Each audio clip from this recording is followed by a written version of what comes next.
What's up, everybody? Welcome to another episode of the Track Record. I'm here with James Terwilliger, the head cross country coach at Randolph School. He's a 9 times boys cross country champion, 2-time girls cross country champion. Started coaching in 2003. And when I think of North Alabama high school running, your name is in the conversation. So, Coach, thank you for your time. Thanks for having me. Let's first start with what got you into running. Then you run in college, and then how you end up at Randolph. That's a long story, but give us a somewhat of a description. So got me into running. It was actually my friends in upstate New York. They were kind of like they started out that summer the year before. I came that next year, and then they were like, "Hey, come out and try the sport." After that point, I was hooked. Fast forward about 3 or 4 years. Next thing you know, I'm in Alabama. Running for Hamilton High, down in northwest Alabama. After that, I graduated from Hamilton and moved on to Bevel State Community College. Ran 2 years there. Actually finished third. Our team finished third in junior college nationals. I was their number 5. Moved on to UAH and ran 2 years there. And from there, worked for First Place Athletics, the running store here in town. And from there, I actually found some parents that actually frequented the store actually asked me. So I just graduated from UAH, trying to figure out my life. And they're like, "Hey, do you want to come out and actually coach our kids during summer?" And I said, "Sure, okay, I'll try that." And that blossomed into, okay, would you like to actually try and actually apply for the job for head coach for at Randolph? And I was like, okay, yeah, sure, I'll do that. And that was literally how it all transitioned. I worked at First Place Athletics as store manager from roughly right around 2000, 2001, all the way through into 2013. 2013, I transitioned actually to a full-time position at Randolph instead of just being a community coach.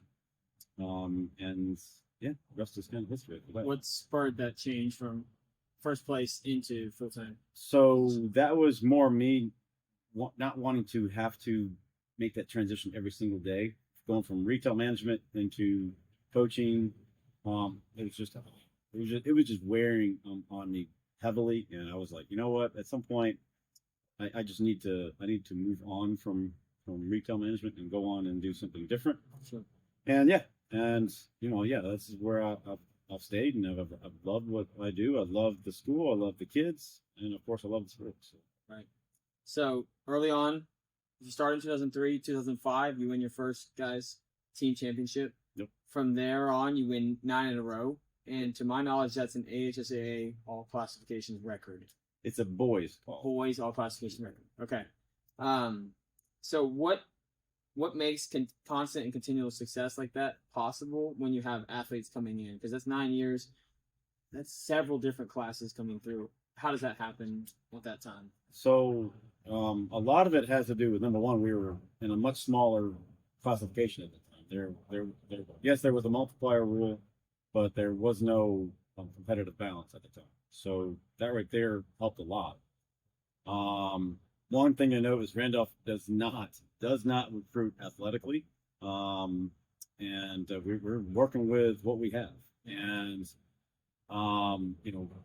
the kids, they were really bought in, and it was just kind of like a lot of years it was siblings that come through.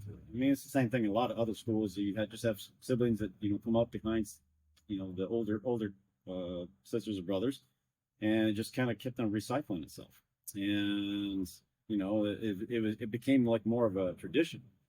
And hey, that we're not just qualifying for state, we're not just competing at state, we're vying for a state championship every year. After the first one, it was like, holy smokes, can we do this again? Yeah. And the second one, okay, all right, maybe this is a thing. The third year after that, and just kind of like, okay, how can we really do what we did the year before, only do it better? And that's something that the boys at the time, they were just just 100% bought it. And man, it's just been a wild ride ever since. But I mean, the first year we won in 2005, we beat I believe it was Lawrence County that year, and only beat them by 2 points. Okay. The year the streak ended, we were still favored to win the 10th year. We ended up losing to Lawrence County by, I think, 3 points. Oh man. Yeah, so it's total poetic justice, and Right. and Coach Johnson and I, we really haven't talked much about it, but he and I kind of messaged back and forth years ago about how it was great for me to lose to him and in that particular way. Yeah. Losing, breaking the streak is going to have to end at some point, Sure. but having it end that way was pretty cool. Yeah. We touched on the multiplier, and we'll get to that in a second. But how do you had 9 years of success, and now you're almost in 10 years of without a boys' tie. So how do you continue to push those guys to continue to head towards that goal? Yeah. Knowing it's possible. A lot of it has to do with, not necessarily focusing on trying to win a state championship, because I know that that's somewhat of an unattainable thing. When you compete it against schools that have, populations literally twice the size of what you have, if not even more. That right there is not something that we're like, okay, we're going to win a state championship. It's about how do we actually truly do well at state championships. Yeah. I mean, I guess some people would think, well, you're just competing at a state championships. Yeah, but we do have a system when we get towards the postseason of how we match up and how can we focus on really trying to beat another team. A lot of it has to do with, the kids, when we start getting towards the last few weeks of the season, we start actually saying, okay, how do you say, us versus JP2, or us versus Buckhorn, us versus, whoever's in 6A. How do we really match up to that team? Right? We're not racing at meets like Southern Showcase or Jesse Owens or Chickasaw, and you really simplify it down to just a few teams, it makes things a lot more attainable, a lot more, reachable. Goals are like, hey, okay, there's not 400 people in this race. Now I can actually see the person racing. Right. It's not like, oh crap, I can't find that person racing a mile into this race. It's right there. And they know the color of the uniform. They know what that person, does for, if they've done track, they actually will look up, their track times. If I race this kid all the way to the 3 mile mark, and I'm a 220 800 guy, and this guy's run 158. I tell the kid, hey, if Vegas has got money on this race, I'm sorry, brother, I'm taking the other kid because he's 157. So don't leave the race up to the last 800 for that. So it's a lot of really finite type of matching up. Yeah. And when it comes down to that, it really makes kids a lot more focused, especially towards the end. Right. And that's something I think we've done really well at. The boys last year finished 4th in 6A, which was a huge deal for us. We were actually winning ranked 3rd, and a very, very strong UMS right team showed up and definitely unseated us. We were missing really our number 2 guy most of the season, and even at state championship. So it could have gone either way at state championship if we'd had him. But in reality, 4th place was a better, finish for us at state championships in 6A, because we finished 5th a couple different times in years past. So I mean, I was still excited for us to finish like we did. So yeah. So motivation, yeah, like that really is. It's all about strategy for me. I mean, a lot of times, I love to think about how Nick Saban or how Bill Belichick, those guys really, really focus on little things of what other teams do. And that's something, to me, it's crucial, especially in those moments. Yeah. So, yeah. Okay.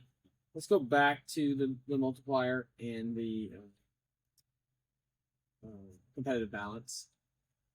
What would you say are some of the struggles of what would you say, a 3A school, a 4A school? Well, I actually looked it up the other day, and most of them I really didn't care. But I was like, well, where are we really? If you take away the multiplier rule, you take away the competitive balance, Just straight school size. just apples to apples numbers. You're looking at your middle of the road 3A. Okay. So what's it like being a 3A school competing in 6A? Like what's a challenge? You mentioned the size of the school. Mm-hmm. What's something else maybe that comes with that? I understand it came from small schools. Yeah. Same struggles.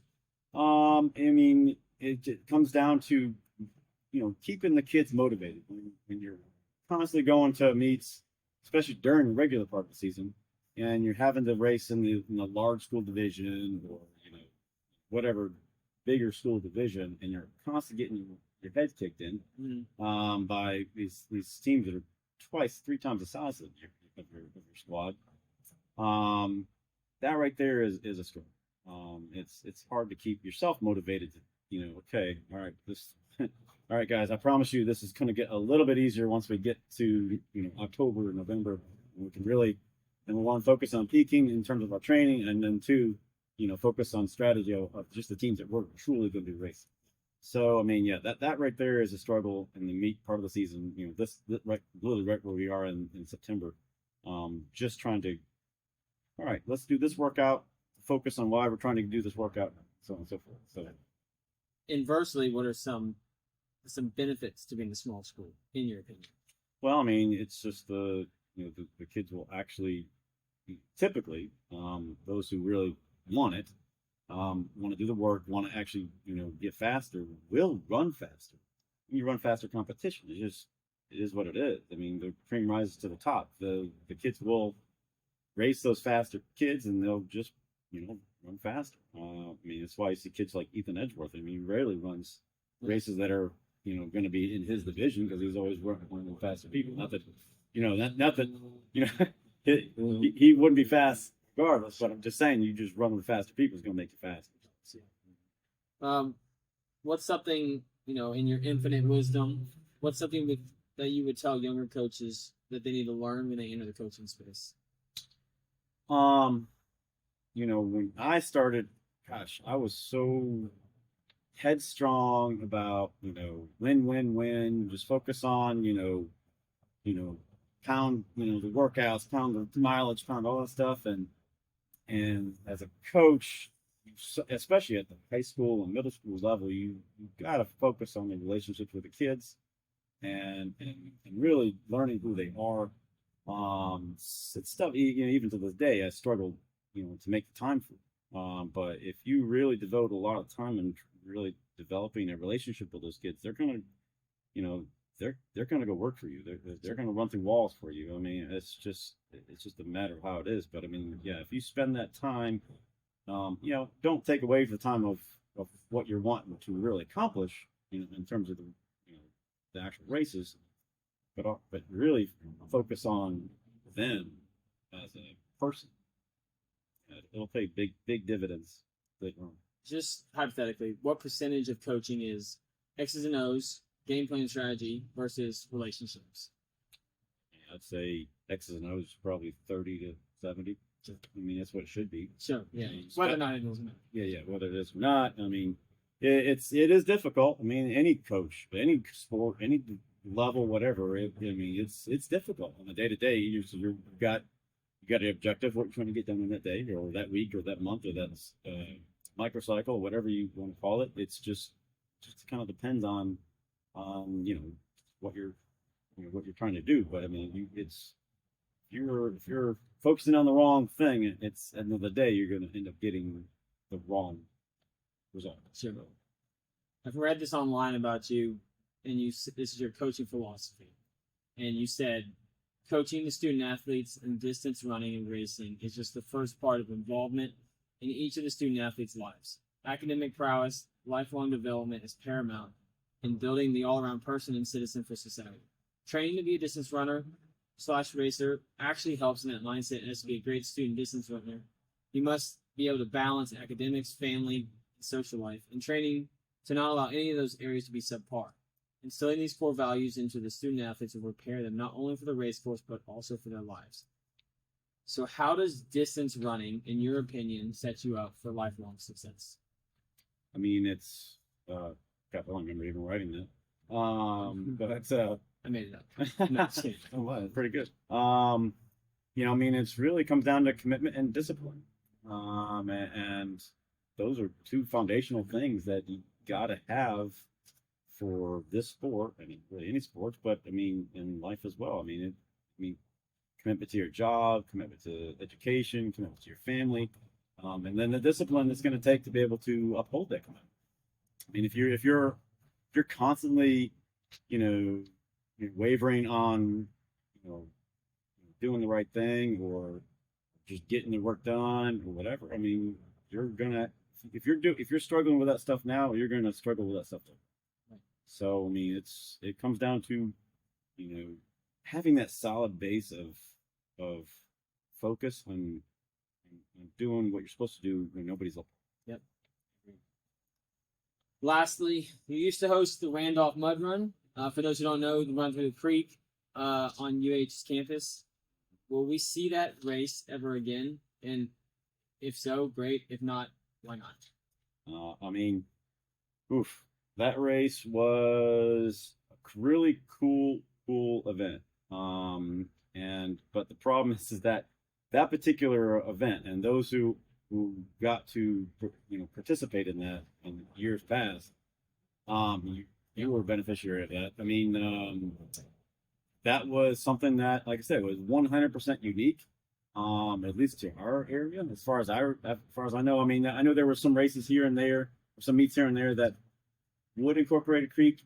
A lot of times it had a lot to do with the weather. Yeah. It rained really hard and there was just a water washout spot. But this particular event, it was a mainstay creek that was there. It's over there in the southwest portion of the UH campus. And but the reason why we had that space over there for so long, and it's still there, is because UH doesn't want to build on that space because it has such a flooding issue. UH actually calls it the beaver bottom. And it's because there's beavers that will dam that whole area up and actually will flood. And 1 year, they actually did that.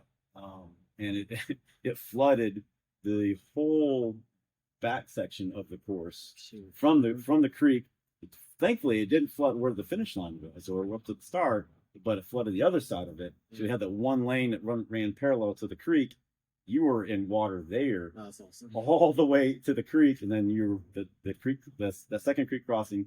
I mean, it's waist deep, right? Oh, that year it was up to here. That's a lot of crazy. kids. That's I mean, it was amazing. So saying all that, I mean, it was mammoth amounts of work to put together because once again, UH in that area does not really do a lot to maintain that space.